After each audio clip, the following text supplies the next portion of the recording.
फूल मंदिर से मिले हुए फूल को कहां लगाना चाहिए, कहां रखना चाहिए? मंदिर से कोई पंडित जी आपको फूल दे देता है, उस फूल को सबसे पहले कहां लगाना चाहिए, कहां रखना चाहिए?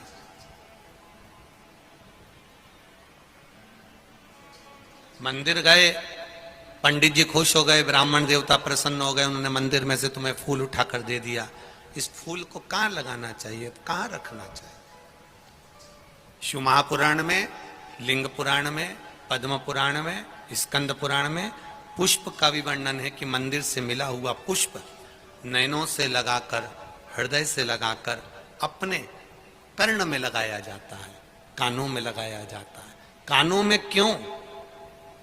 क्योंकि भगवान के प्रवेश का सबसे बड़ा दरवाजा यह कर्ण है, जो भगवान के प्रवेश को कराता है।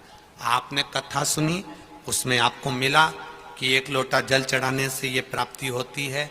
शिव अंदर गया तब तो आपने मंदिर जाना प्रारंभ किया। अगर शिव अंदर नहीं जाता तो कोई मंदिर जाना प्रारंभ नहीं करता।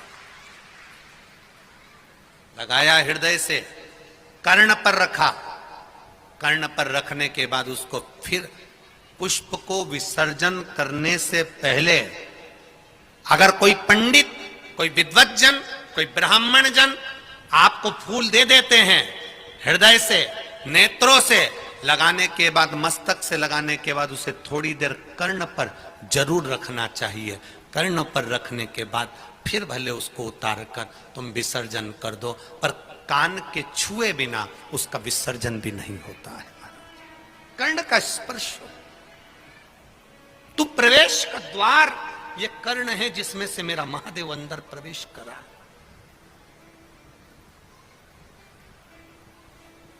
प्रवेश। श्रीमद् भागवत में गोकर्ण की कथा आती है, सुनिए कि नहीं सुनिए? गोकर्ण की कथा आती है श्रीमद् भागवत में। गोकर्ण और जाने दो, शिव महापुराण में भगवान शंकर के बहुला गाय के पेट में प्रवेश करने की कथा आती है, कान के द्वारा।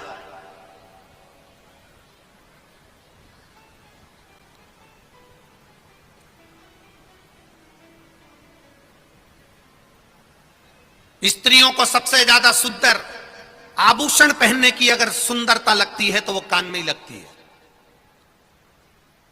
कभी तुमने सुना 16 संस्कार में एक संस्कार है कर्ण छेदन संस्कार? कौन सा? कर्ण छेदन। कान को छेदा जाता है। क्यों छेदा जाता है? किस लिए? क्या जरूरत पड़ गई इस कानों को छेदने की? क्या जरूरत पड़ गई इन कानों में पिन लगाने की? क्या जरूरत पड़ गई इन कानों को छेद करने की? एक लड़की की शादी करने से पहले उसके कानों को छेद दिया जाता है। बाल्यावस्था में कन्या को, बेटी को कानों में छेद दिया जाता है। कानों में छेद।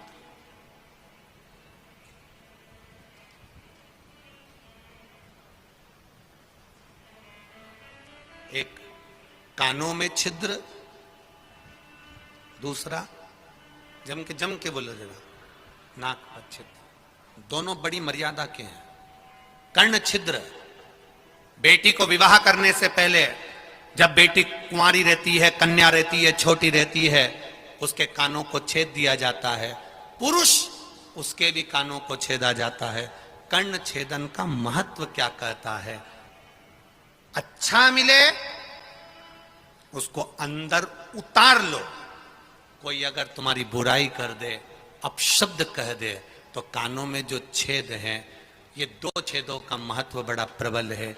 एक छेद अच्छाई को लेने के लिए है, दूसरा छेद जिसमें कुंडल डाले हैं, ये छेद जब कोई बुरा बोले तो उस छेद में से बाहर निकालने के लिए है, ये अंदर प्रवेश के लिए नहीं। कानों के दो छेद, एक जो तुमने कान छेदन करा है, कुंडल पहने हो, उससे अपनी बुराई को, अपने को कोई अपशब्द कह दे, ताना दे दे, गाली दे दे, आड़ा टेढ़ा कह दे, अपशब्द कह दे, तुम्हारी निंदा कर दे, बुराई कर दे, अपशब्द कहे। हमने पहले भी कथा में वीरगंज की कथा नेपाल से कहा था, भगवान से प्रार्थना करते समय एक प्रार्थना ये भी करना कि मुझे अपनी बुराई सुनने की सहनशीलता देना। इतना जरूर करना भोलेनाथ कि लोग मेरी बुराई करे तो मैं सुन सकूं, किसी को अपशब्द ना बोलूं, वो आड़ा टेढ़ा बोले मैं सुन लूं, वो मुझे गाली दें मैं सुन लूं, क्योंकि दुनिया के लोगों को सुनने की आदत खत्म हो गई।